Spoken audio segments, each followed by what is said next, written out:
you for joining us for Swim Safe, a Nexstar water safety special. I'm Kelsey Anderson. We're here at Buffalo's Canal Side, a place where people really flock in the summer months when the weather warms. But it also brings water safety to top of mind.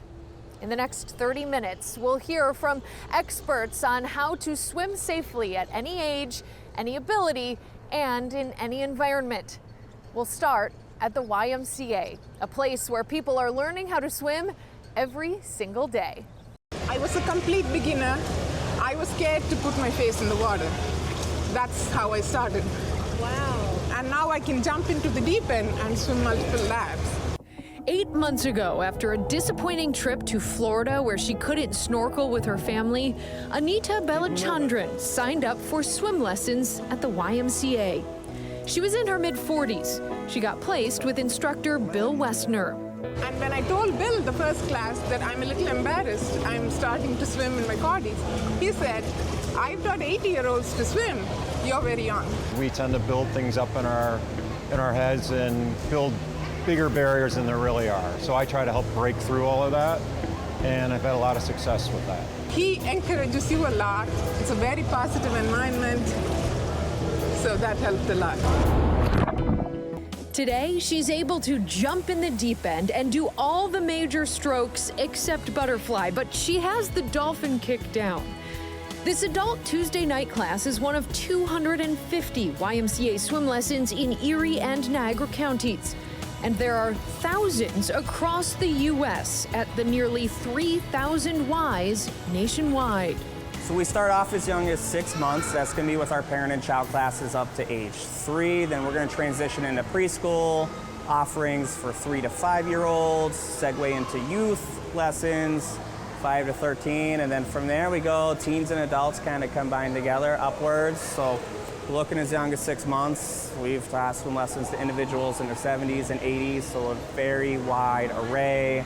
And at the Y, there's an emphasis now on adding more classes for people of different abilities.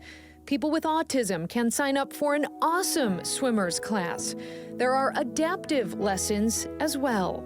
Behind us here at Independent Health, we have a zero-depth pool, which is very easily accessible. On your left here, we have a couple aquatic wheelchairs for access there, as well as some chair lifts in case if we needed some different forms of mobility access into the pool area. What's great about the pool is it provides buoyancy, so once we're in the water, it's definitely beneficial, gives individuals more range of motion. Water is a great, in a way, it's an equalizer, I guess. You know, we can all learn to float and to hopefully propel yourself through the water. It depends on, you know, what the needs are for that adaptive student. For all ages and all abilities, the Y puts a focus on teaching all to swim in an effort to prevent drownings. They also train lifeguards. We look at swim lessons as an integral part for reducing drowning, as well as supervision with providing lifeguards, safe access to swimming pools, but also the YMCA having the resources to provide formalized training for lifeguards, swim instructors, etc. From being scared of the water to now gliding with ease between these lanes, Balachandran learned a life-saving skill while also proving you're never too old to learn something new. I'm glad I learned it. Number 2, I love the water. It's so much fun. So that's what I'm planning to come for a few more months, and then my goal is to be able to swim laps for exercise. My 16-year-old is a lifeguard. So I'm hoping I made her proud, finally, that her mom can swim.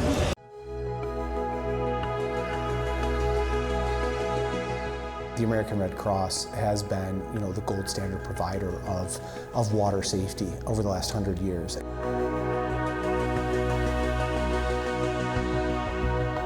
It is the leading cause of death for children ages 1 to 4 and the second leading cause of unintentional death for children ages 5 to 14.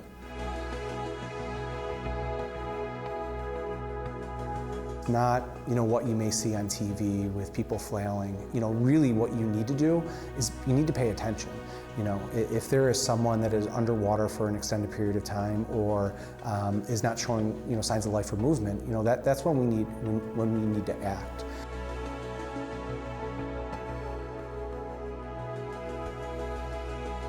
Go to redcross.org, you can find a catalog of all the classes that we offer, especially our lifeguarding courses. But the Red Cross also partners with other organizations, with YMCAs, JCCs. We're out in the community and making sure that people have the ability to not only learn to swim, but can become a certified lifeguard, and they can be that water watcher, and they can be that person that's helping keep people safe in aquatics environments. Water safety isn't just a concern when you're swimming, but when you're on board a boat as well. Patrick Ryan spoke with law enforcement about best practices when on board or while driving a boat. With the warmer weather, that means more and more people are going to be drawn to the wonder of the water. And in Niagara County, the Sheriff's Office is responsible for patrolling 58 miles of shoreline. The Niagara County Sheriff's Office Marine One is back in the water for the season. Captain Thomas Huff tells us this is just one of 3 boats the Sheriff's Office operates. He says it can get busy, weather depending. Between Memorial Day, 4th of July, and then Labor Day, there's some pretty busy days out here on the water. As boaters look to launch for the season, Huff says know the water you're operating in. He says it's important to have the proper safety equipment and enough life vests on board. It's really important that people pay attention to the rules, that they know the rules, and that they have the proper equipment. Huff says the Sheriff's Office does boat inspections. He says that includes making sure operators are certified and that required safety equipment is on board. Meantime, Huff says don't operate while you're under the influence. It's every bit as dangerous out here as it is on the roads. It's the same legal limits. You're not allowed to have so much alcohol in your system that you register at 0.08 or greater. All the laws are the same. Different consequences, but still, the biggest priority is to make sure that you're safe. Reporting, I'm Patrick Ryan.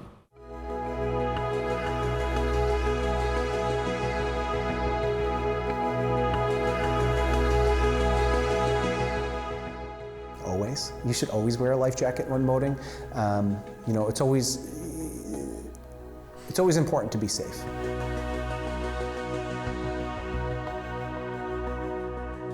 Really what you need to do is make sure they're Coast Guard approved and that we're following the manufacturer's descriptions on how to appropriately put that on.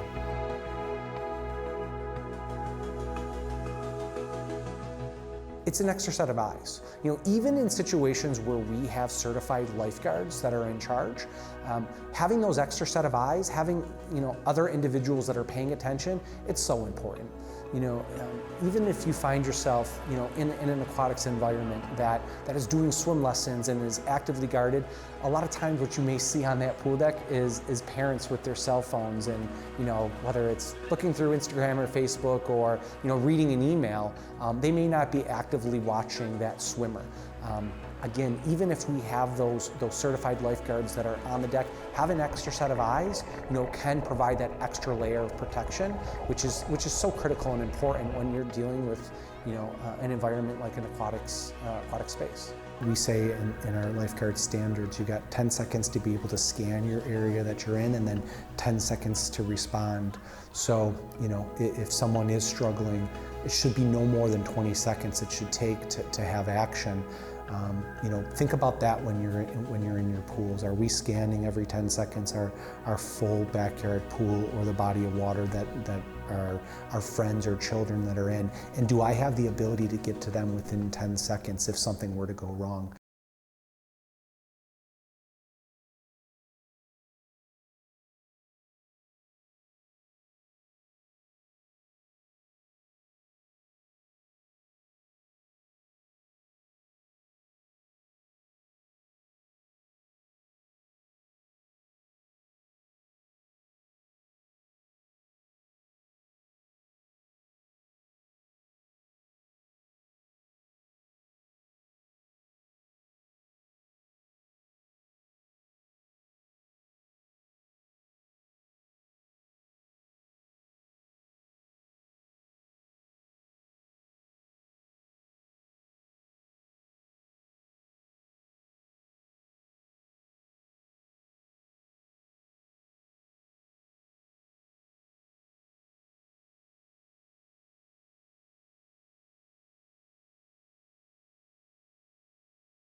When faced with a water emergency, it is so important to know how to respond.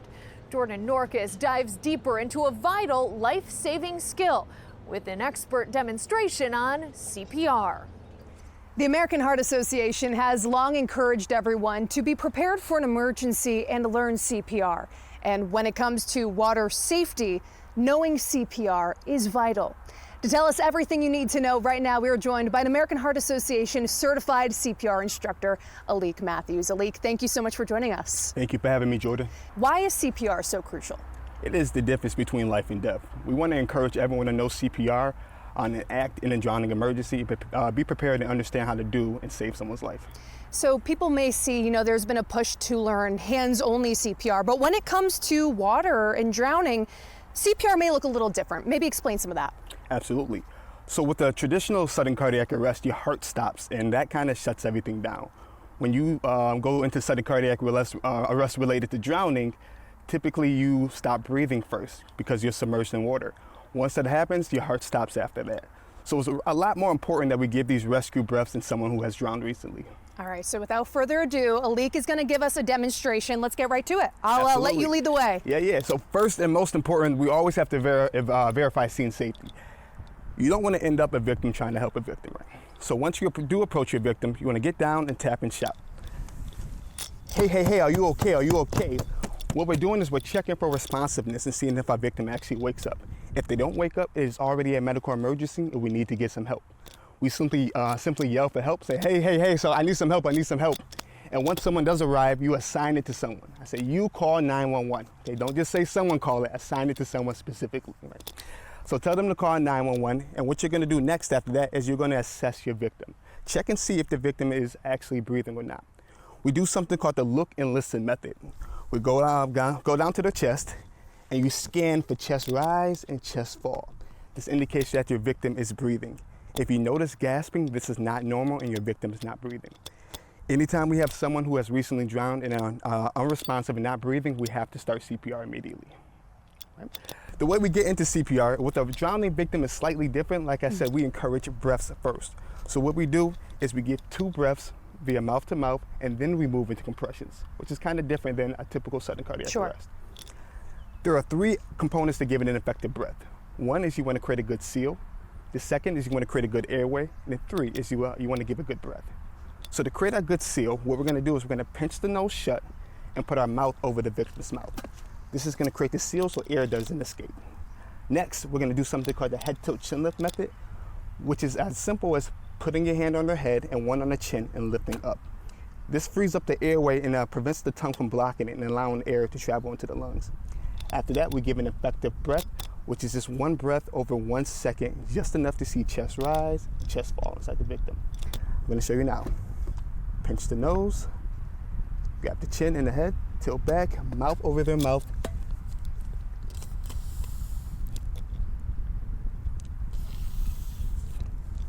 We give 2 breaths first, and then we move into CPR. And then we'll just keep on going with the CPR. All right, yes. So the proper way to do a compression is you want your victim face up on a flat, firm surface at all times, okay? Anything soft or comfy is not gonna work. You're gonna kind of bounce them up and down. Keep them face up on a flat, firm surface. If they are on a beach, as we are right now, what do you suggest? The sand works fine. Okay. Yep. So you want their chest exposed if possible.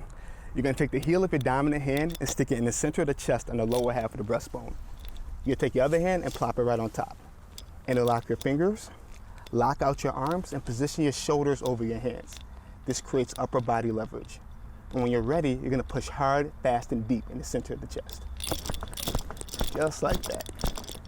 You're gonna move at a rate of 100 to 120 compressions per minute. That's about 2 every second.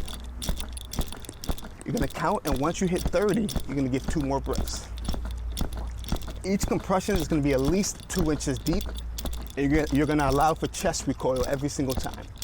What we're doing is we're mimicking the function of the heart. So every time we push down, blood is rushing out to the body. And every time we lift up, the heart is filling back up with blood. And once we hit 30, we give 2 more breaths. Okay. Pinch the nose, get the chin, create your seal.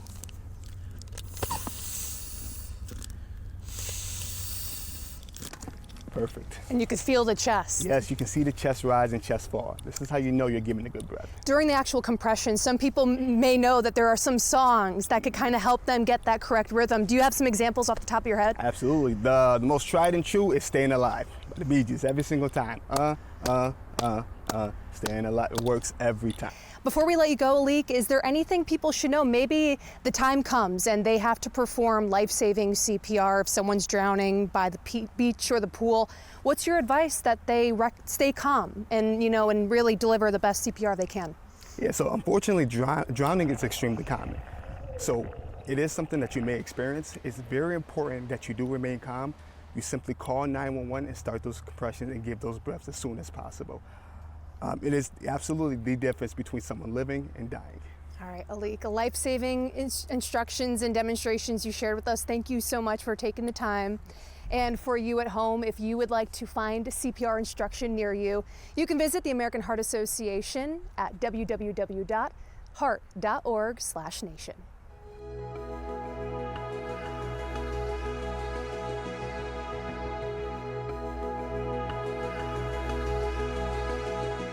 You want to try to find an object, to reach or throw. If you enter the water right away, you may be putting yourself into a dangerous situation. So if you have that ability to use a pool pole or a shepherd's hook or toss a flotation device to that individual, that's the primary thing that we want individuals to do first. We want them to reach or throw and not go.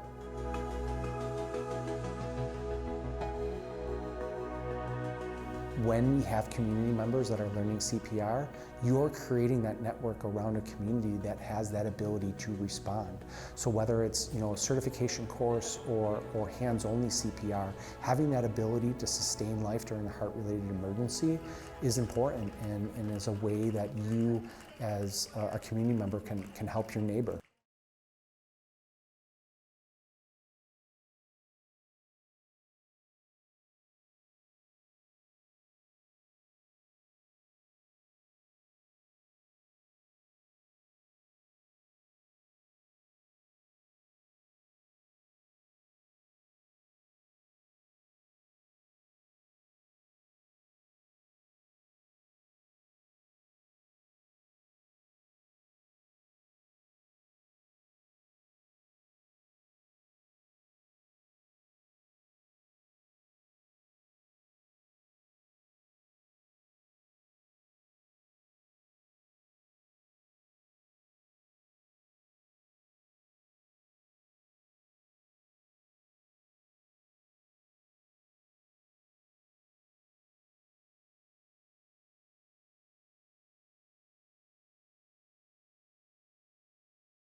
One to 4 is an age group at high risk of drowning here in the U.S. Hope Winter takes us to a school that focuses on the littlest swimmers. With the nice weather lately, we know some families out there may be enjoying it with a splash. But if you're not practicing proper safety protocols with your children while near water, it can lead to a tragedy. We do water safety presentations with different preschools, so if anybody's ever interested in having us come by and do that, we like to teach the importance of water safety to children that may not even be in swim lessons to try to prevent that from happening. According to the CDC, drowning deaths are on the rise since 2019 and is the leading cause of death for children ages 1 to 4. You hear about kids that have maybe jumped in the pool, but they know how to climb out safely and they may save their own life. So it's really important for those skills to be learned. For parents like Nicole Myers, whose daughter Madison has autism and used to be afraid of the water, she has seen the impact lessons can have on a child. It's amazing. It definitely makes me tear up a little bit when she does new things, but that's just me. I tear up over everything, but I'm very proud of her. I'm very proud of her progress and where she's at right now. Summer's right around the corner, and Goldfish reminds parents how to practice water safety at home. You know, it's very important for kids that don't know how to swim to wear life jackets, not the floaties, not the puddle jumpers. You know, you want to make sure that you have a Coast Guard approved life jacket and that your children are wearing bright colors in the water so that if for some reason they do go under, you can still see their clothing and know exactly where they are. Reporting, I'm Hope Winter.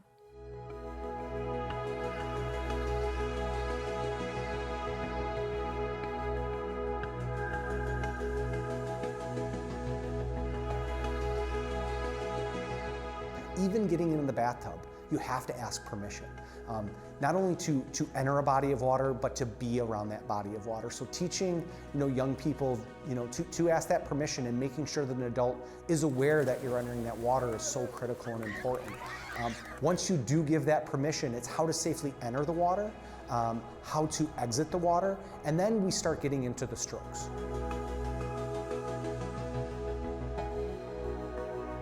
Fences are locked, alarms are set, having door and window alarms in your home so when those things do open, that there is a notification that someone is exiting the home, and paying attention. Right? It's if you have a pool in your backyard, that could potentially be a hazard. Even if you have children that are strong swimmers, it still can present a hazard.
Thank you for joining us for Swim Safe, a water safety special. We hope this program helped prepare you and your family to swim safe during these summer months. We'll have more information on the Red Cross and the American Heart Association on this story online. Have a good night.